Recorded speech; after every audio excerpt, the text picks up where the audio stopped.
Hey guys, it's Twisty. Hey, it's Deepers.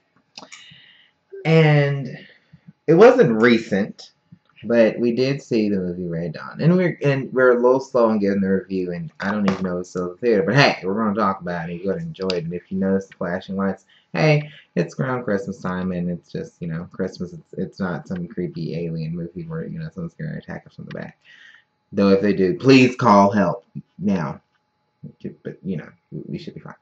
But anyway, Red Dawn was a movie. It's a remake of a 1984 classic called Red Dawn. Red Dawn. It had Patrick Swayze in it. Sad. I never saw it, so I don't know if it compares. The thing I did read about it was that it was the first movie to have a rated PG-13 rating. And it also had instead of Asians being bad guys, it was Latinos. Isn't that interesting? Mm-hmm. So it's still at the European influence. So apparently Europe, and you just can't not have Europe if you're going to invade America.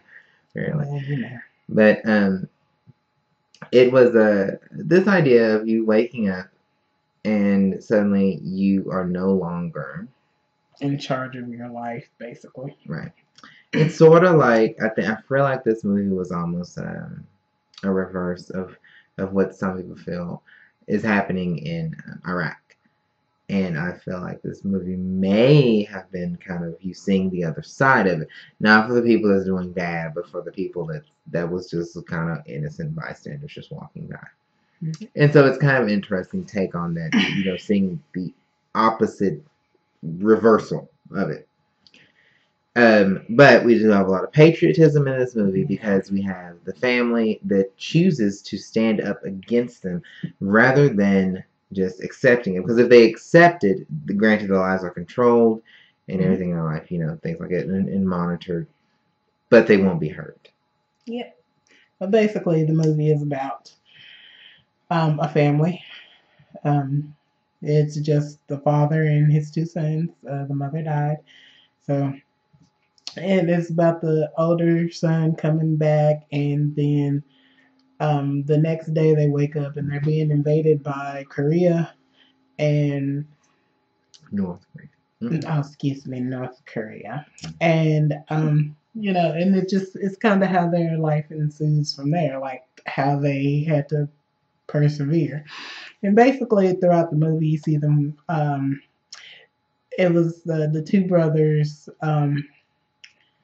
Matt and Jed, played by Chris Hemsworth and Josh Peck.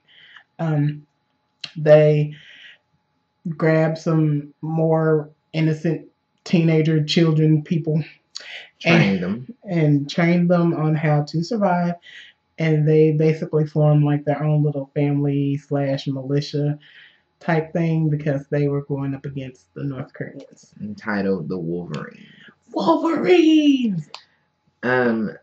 I don't. This movie is, if you're looking for like an action movie, a little patriotism, fighting.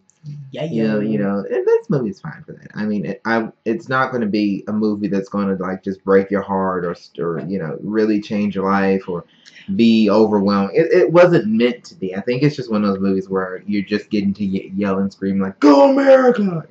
Yeah, I mean, it did have its sad moments, but I mean, what movie doesn't? And then it had a little bit of romance. It had more sad than romance. Yeah. So I think overall this movie was not bad. I don't know if necessarily I would highly recommend it unless, like I said, you're just looking for an action movie. There were some things in it that I didn't fully understand, such as the initial invasion. Yeah, they just because it was like they just woke up one day and invasion. Yeah, and I didn't understand why they were being attacked. Like, I didn't understand what led up to it. And I know in the opening it's throwing like tons of information at you, like North Korea did this and this happened and this is doing this and they created a war and this is the general and it's just like, yeah, it's like sensory overload in the first, I would say maybe minute to a minute and a half. Yeah, it was.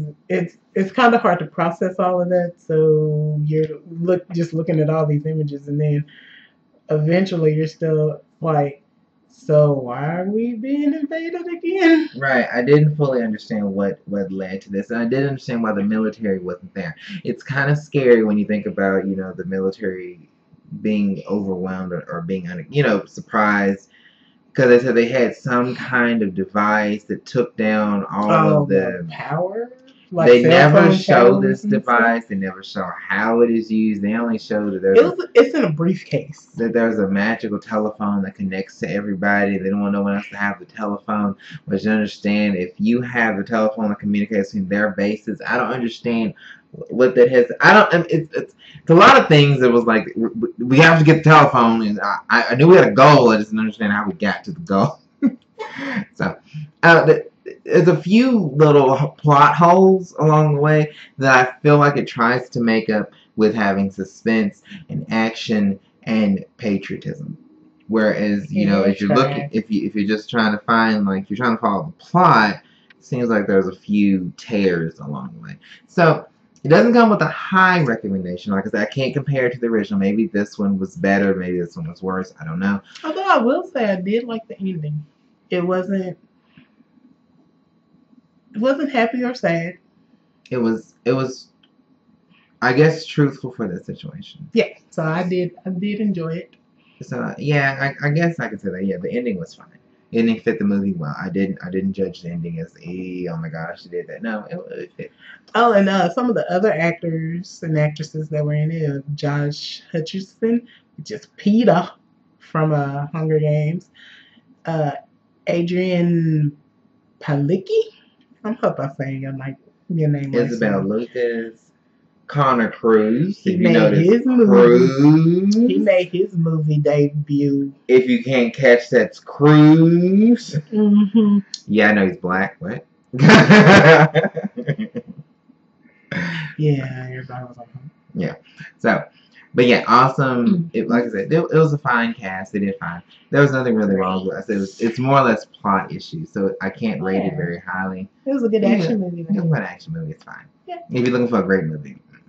But so that's Red Dawn. It's twisty. See you first. Check you guys later.